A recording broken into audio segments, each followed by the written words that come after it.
புதுச்சேரி அதிமுக மாநில செயலாளர் அன்பழகன் செய்தியாளரிடம் கூறுகையில், மக்களின் அத்தியாவசிய உணவுப் பொருட்களான மீன், இறைச்சி, கறி இறைச்சி, பால் மற்றும் பழ வகைகளில் ரசாயன பொருட்கள் கலக்கப்படுவதால் மக்கள் பல்வேறு உபாதைகளுக்கு ஆளாக்கப்பட்டு மக்களின் நலன் மிகப்பெரிய அளவில் பாதிப்படைகிறது.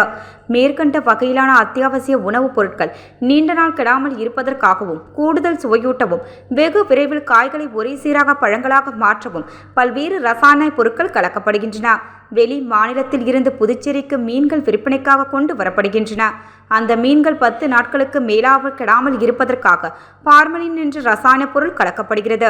இந்த ரசாயனம் கலந்த மீன்கள் உண்ணுவதால் தோல், கண்கள் பாதிக்கப்படுவதுடன் வயிறு, சிறுநீரகம், கல்லீரல் பாதிப்பு மற்றும் மனித செல்களில் புகுந்து புற்றுநோயை உண்டாக்கும் அபாயம் உள்ளது என தேசிய நச்சியல் துறை பலமுறை எச்சரிக்கை விடுத்துள்ளது. அதேபோன்று மாம்பழம், வாழைப்பழம் உள்ளிட்ட பல்வேறு பழ வகைகளில் உடனடியாக ஒரே நேரத்தில் பழுக்க வைக்கவும், பழுத்த பழங்கள் கெடாமல் இருக்கவும், சுவையை அதிகரிக்கவும் எதபோன் மற்றும் எத்திலின் குளோரைடு போன்ற ரசாயன பொருட்கள் கலக்கப்படுகின்றன. அதேபோன்று ஆப்பிள் பழம் வெகு நாட்கள் கெடாமல் இருப்பதற்கு பழத்தின் மீது மெழுகு கலக்கப்படுகிறது. இதுபோன்று எத்தபோன் மற்றும் எத்திலின் ஆகிய ரசாயன பொருட்கள் பழங்கள் மூலம் மனித உடலுக்கு செல்லும் போது மனித உயிருக்கு ஆபத்தை விளைவிக்கும் பல்வேறு நோய்கள் உருவாகிறது. இந்த ரசாயன பொருட்களினால் கண் பார்வை மங்குதல், மூளை சுருங்குதல், குடல் நோய்கள், கல்லீரல் பாதிப்பு, கிட்னி பாதிப்பு, வயிற்று உபாதைகள் ஏற்படும் என நச்சியல் துறை ஆராய்ச்சி நிறுவனம் எச்சரிக்கை விடுத்துள்ளது.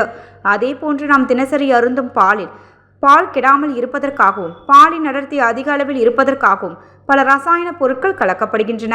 யூரியா, சலவை சோப், தூள் சோப், போமரிக் அமிலம், nitrogen peroxide, starch, caustic soda, sodium carbonate, sodium bicarbonate போன்ற ரசாயன பொருட்களை பாலில் கலக்கப்படுகின்றன. இவ்வாறு கலக்கப்படும் ரசாயன பொருட்களால் குழந்தைகளுக்கு வயிற்றுப்போக்கு, வாந்தி, தலைவலி, பெரியவர்களுக்கு சிறுநீரக கோளாறுகளும், மெல்ல மெல்ல கண்ணுக்கு தெரியாத உடல் உறுப்புகள் வீணாகி மரணம் கூட ஏற்படலாம் என நச்சியல் துறை ஆராய்ச்சி நிறுவனம் எச்சரிக்கை விடுத்துள்ளது. தற்போது புதுச்சேரி அரசில் வேளாண் துறை அமைச்சராக உள்ள மாண்புமிகு தேனி ஜெயக்குமார் அவர்கள் கடந்த 10 ஆண்டுகளுக்கு முன்பு பாலில் மண்புழு அரைத்து கலக்கப்படுவதாக சட்டமன்றத்திலேயே பகிரங்கமாக குற்றம் சுமத்தினார்.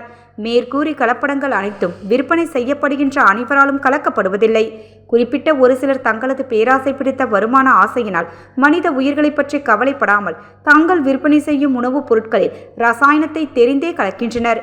இதுபோன்ற தவறுகளை ஆய்வு செய்வதற்கோ அல்லது பரிசோதனை செய்வதற்கோ புதுச்சேரி அரசில் சம்பந்தப்பட்ட துறைகள் 1-2 அதிகாரிகள் மட்டுமே உள்ளன. அந்த அதிகாரிகளும் வாங்கும் சம்பளத்திற்கு அலுவலகத்திலேயே இருந்துவிட்டு எங்கும் பரிசோதனை நடத்தாமல் உள்ளனர்.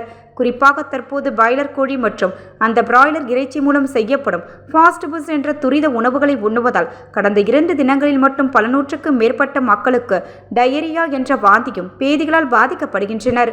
இவர்களால் பலர் புதுச்சேரி அரசு மருத்துவமனைகளில் உள்ளிருப்பு நோயாளிகளாகவும் அனுமதிக்கப்பட்டுள்ளனர். மக்களுடைய உடல்நலனுக்காக பாதிப்பு இல்லாத வகையில் உரிய நடவடிக்கை எடுக்க வேண்டியது அரசின் கடமையாகும். ஆனால் அந்த கடமையிலிருந்து சம்பந்தப்பட்ட அதிகாரிகள் முழுமையாக தவறியுள்ளனர். இது வன்மையாக கண்டிக்கத்தக்கது ஒன்றாகும்.